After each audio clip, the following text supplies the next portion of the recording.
Maksiat lewat mata, nonton tayangan-tayangan yang tidak baik. Saya punya kawan, dia alumni dari Kanada, di neuroscientific, di jurusan untuk saraf, ya. Itu kita diskusi. Ternyata selain narkoba, sekarang ini yang paling bahaya itu pornografi. Pornografi itu begitu seseorang kemudian menggunakan fungsi pandangannya untuk melihat tayangan seperti itu langsung merusak ke fungsi otaknya. Dia masuk tuh. Menginfeksi, kadang-kadang candunya lebih besar daripada narkoba. Makanya orang kalau nggak pernah lihat, tiba-tiba melihat itu bayangannya tuh lama. Di bagian otaknya tuh.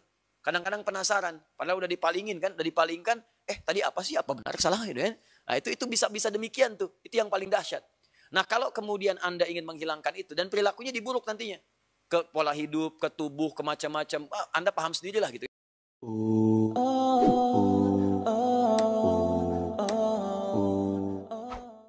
Baik, jika terinfeksi dengan nilai-nilai keburukan, maka di sini kasusnya adalah kembalikan ke Quran surah ke-4 An-Nisa ayat 17 sampai dengan ayat ke-18.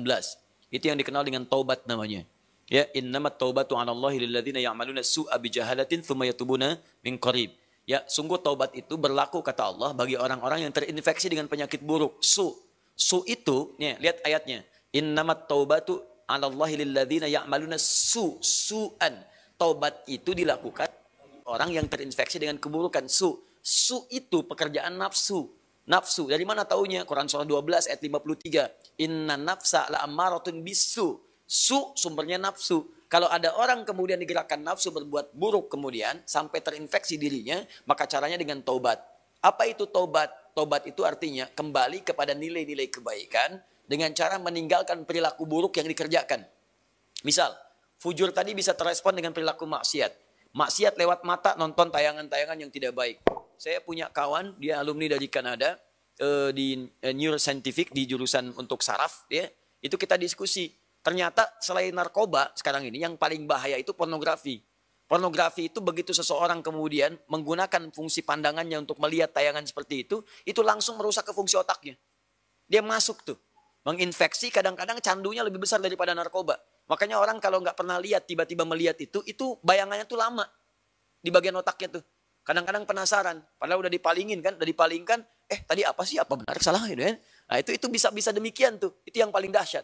Nah kalau kemudian Anda ingin menghilangkan itu, dan perilakunya diburuk nantinya. Ke pola hidup, ke tubuh, ke macam-macam. Anda paham sendirilah gitu kan. Nah, maka apa yang kemudian mesti dilakukan? Tinggalkan itu. Tinggalkan, jauhi, taubat. Akui salah, sesali itu, kemudian tinggalkan, dan cara meninggalkannya ganti dengan yang lebih baik. Pandang yang baik-baik, latihannya begitu. Lihat yang baik-baik ya. Awas, kalau orang terbiasa melihat yang halal, maka yang haram akan alergi. Sama dengan pasangan kehidupan di keluarga. Kalau sering melihat yang halal, pada yang haram itu nggak akan ada ketertarikan berlebihan, nggak ada. Ya, tapi kalau sering melihat yang haram, istri orang itu kan bukan mahram antum. Kalau ngelihat istri orang keseringan, ngelihat istri sendiri jadi nggak enak. Ibu juga sama gitu. Kalau ngelihat suami orang tuh keseringan, lihat suami sendiri itu udah hambar. Makanya kalau orang-orang ngelihat yang halal itu yang bagus-bagus, maka yang haram itu akan sulit kita. Sama bicara juga begitu. Kotor kata-kata, tinggalkan yang kotor, balik kepada yang baik. Begitu baik kebiasaan, maka kotor akan dihilangkan. Nah, demikian adanya, maka hilangkan sumber itu.